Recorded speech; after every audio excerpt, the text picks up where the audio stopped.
Hey traders, in this video we're going to talk about swing trading problems, how to swing trade during the trade war.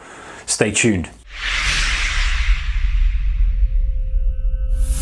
Hey traders, warm welcome to you. Alright, so this was a question from a viewer. His name was Timur Muhammedov, if I remember it rightly. Sorry if I butchered your name there, but it's a couple of questions we've had for you. Great questions, and I appreciate all you guys' questions as well, so keep them coming. His question was, hey, listen, this trade war is good for volatility, but it's killing swing traders because, you know, 1 minute it's up 200 points, 500 points, 700 points, 1,000 points. Next minute it's down massively. Challenging for a swing trader. How do we best trade it? You know, it's such a great question because I've seen so many people talking about this. I've talked to other traders as well who are more swing traders, and it's killing the swing trader. You know, because you've got this kind of scenario. Literally just last week, the candles were like this. There's one up candle there, massive up candle. Then you've got nothing. And then you've got like a massive down candle here, and then you've got like a huge up candle here, you know, and this is in the space of a week. And a swing trader's going, what? You know, I bought here, I'm up here, now I'm down, and it's just very, very tricky. Day traders, however, we're all going, this is brilliant. You know, I love this kind of market. There's so many opportunities.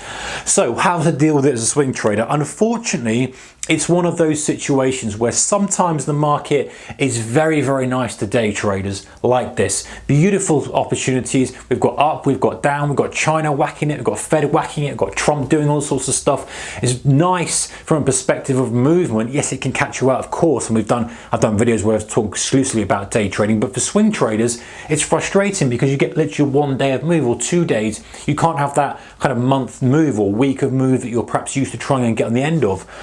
And it's frustrating, but the point is, guys, markets do move in cycles. Sometimes they're great for swing traders. The swing trader who kind of has this market, you know, it's just grinding up, you know, and that's maybe 1 day for a day trader that's decent, one kind of extension day. The others are kind of chugging, grinding. But for a swing trader, he's bought here, he's got the whole week of juicy profit. He's thinking the thing is great.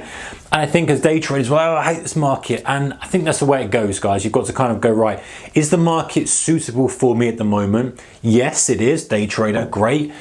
Swing trader, great. Or is it not? Day trader, no, it's not. Day trader, great. You know, I look at these markets, I go, oh, they're frustrating. And I'll just spend times where I just don't trade it. You know, just won't get involved with it, or I'll get alerted to something, or maybe we'll try something, I won't get filled on something, I'll try to get extreme moves, or maybe I'll try to stretch my holding time and stuff. But I think the answer to this question for me is wait until the conditions are better.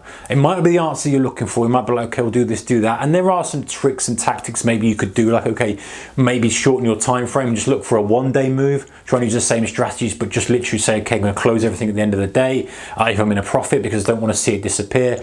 You could do that, but then that might jeopardize your approach and method that's working for you when we go into a more of a normal environment per se. So perhaps for me, the answer is stay out of it when it's like this. So if you're getting frustrated by the moves, and it works both ways, you know, say day trade, swing trade. If you're getting frustrated by the moves because you're seeing all your good gains disappear because of one tweet or one comment or one news item, then maybe wait until you get a clear movement. You know, maybe you look at your chart and you bracket it. This is exactly what I do from a day trading perspective, guys. When I'm trying to day trade something and I feel like I'm trying to force it. No, stop forcing it. Don't look for the trade. Let something happen, then look for the trade. So I might say, we'll use this as an example, you might go, right, okay, until we break this or this, I am not going to place another trade. So unless we break it to the high side here, or unless we break it to the low side here, I'm not interested. Now, it doesn't mean you're buying here or selling here. All it means is